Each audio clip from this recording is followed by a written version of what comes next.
I'm Pat Wattam with the Pat Wattam 5-star team at REMaX First, coming to you today with some ideas on pricing, feedback, and what it takes to put a deal together.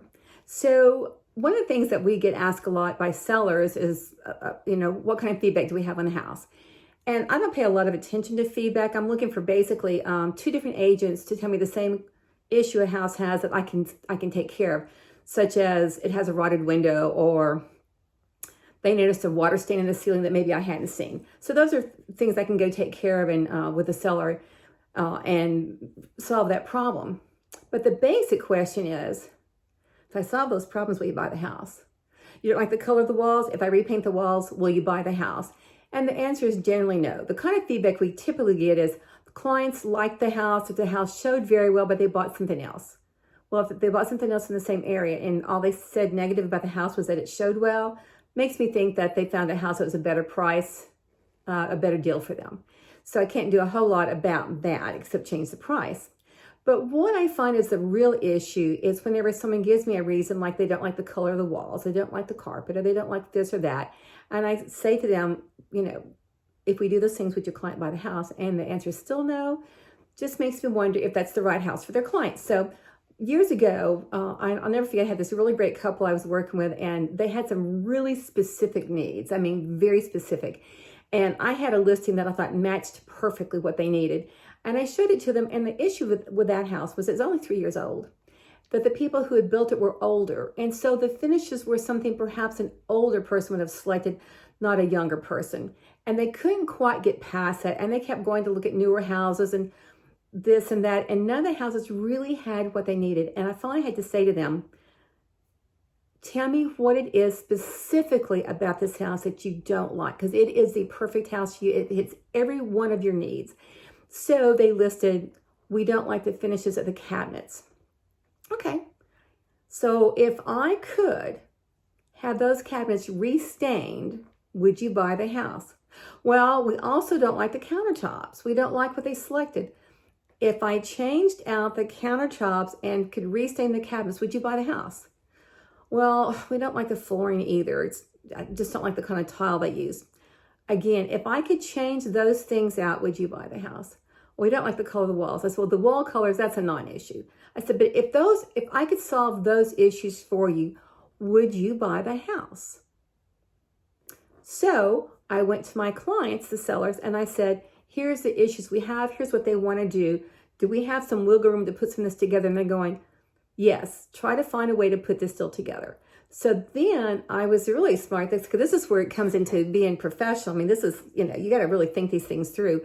I got an interior designer to come in to meet with my clients. And we told her the issues we had, or that my clients had with the house. And the next thing you know, we didn't have to change the cabinets. We didn't have to change the countertops, and we didn't have to change the flooring. We did have to repaint the house. The colors did not work for them at all. It was amazing by her showing them, we're going to put a rug here, and we're going to set up this kind of a couch. This is what it's going to look like in here.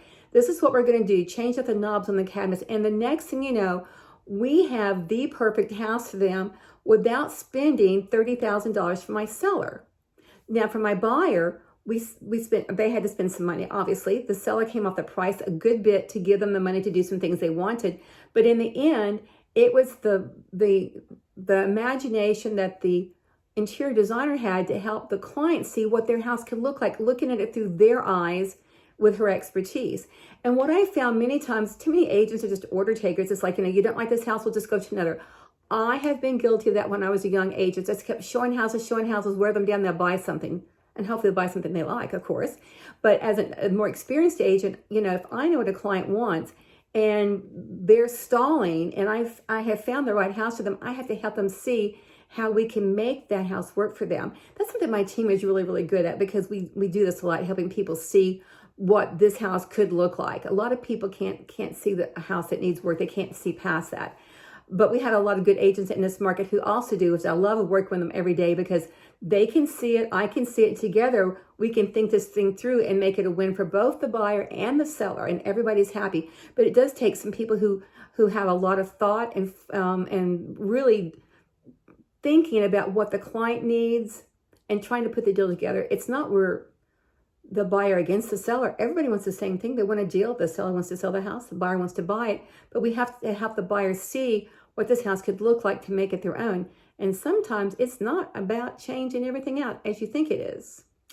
Very interesting. So the next time you're stumped with, you think you found the right house, but it just doesn't feel like you, let's get a decorator to help you look at that. Let's get somebody else that has some eyeballs on it to go, oh, all you really need is, I can tell you this, the house we're in now, I looked at it, agents would hate me, but it's a vacant house.